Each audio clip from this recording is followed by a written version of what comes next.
Olá, meus amigos, aqui é Larissa Chaves e está no ar mais um episódio do podcast Café com Espiritismo. Os espinhos da mediunidade é o tema das nossas reflexões de hoje, contido no livro A Luz do Consolador.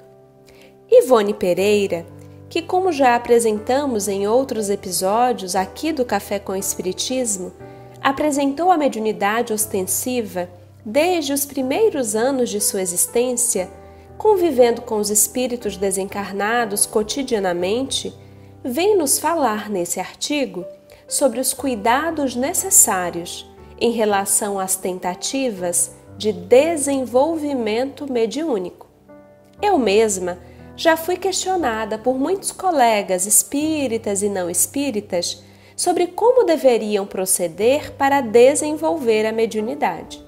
Alguns já apresentavam expressões da faculdade, enquanto outros nem sabiam se tinham a mediunidade mais ostensiva e queriam ser médiuns disso ou daquilo, como se essa faculdade fosse obtida através de algum curso, como tantos que nos habilitam a variadas técnicas. Ao publicar em janeiro de 1861 o Livro dos Médiuns, Kardec faz questão de relatar, em um artigo da Revista Espírita daquele mês, sobre os cuidados necessários a todo aquele que se dispõe ao que ele chamaria de espiritismo experimental.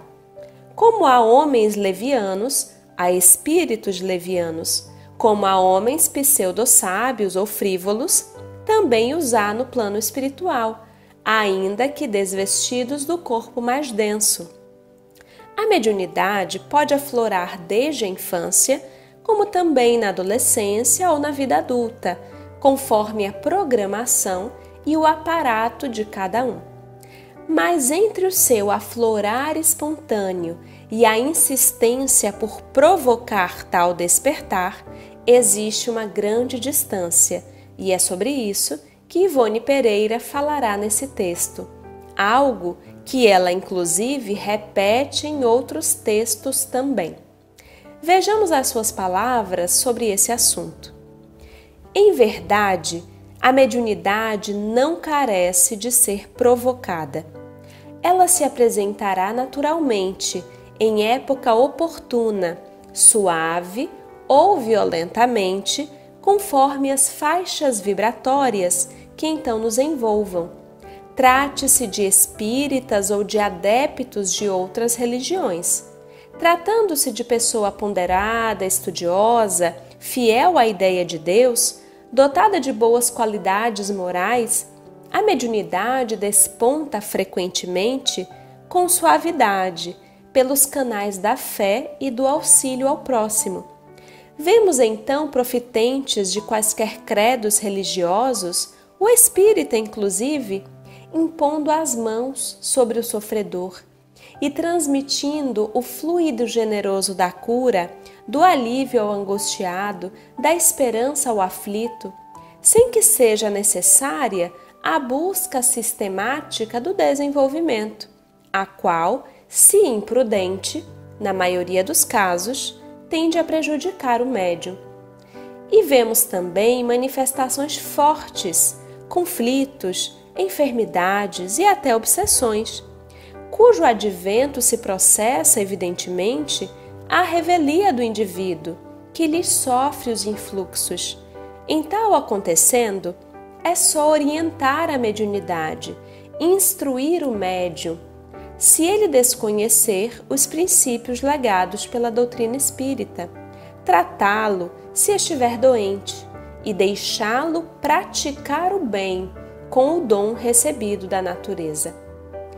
Observemos com essas palavras de Ivone que mesmo quando não identificamos em nós uma faculdade mediúnica, também chamada de positiva, essa mais ostensiva, continuamos a ser possíveis instrumentos do bem.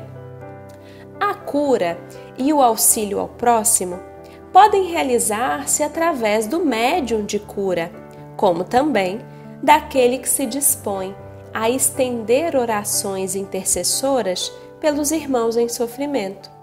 O consolo e o esclarecimento podem vir pela mediunidade psicográfica e da oratória, como também através de todo aquele que se dispõe a transmitir o que já sabe, com boa vontade e amor. Mais adiante, Ivone acrescentará que não há problema algum em participarmos de reuniões mediúnicas e observarmos se há alguma sensibilidade mediúnica. Todavia, o alerta está em não forçar pela autossugestão um fenômeno que poderá vir, se for o caso, de modo espontâneo. Acrescenta ainda Ivone: uma das mais importantes faces da mediunidade e que não podemos ignorar porque o alto disso nos esclarece e a observação confirma é que a prática da caridade e do amor para com o próximo não somente é indispensável ao bom desenvolvimento da faculdade, mas também garantia poderosa ao seu exercício feliz. Não certamente a prática de uma caridade de fachada, interesseira, mas sim inspirada no verdadeiro sentimento do coração.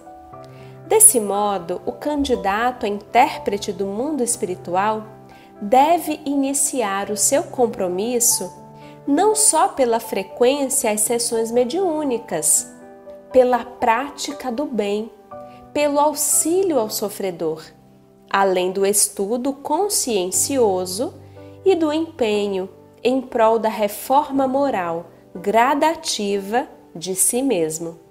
Assim agindo, no momento em que advenham os sinais indicadores de que realmente possui faculdades a desenvolver, estas se apresentarão suavemente, sem choques, por se acharem protegidas pelas faixas vibratórias da caridade.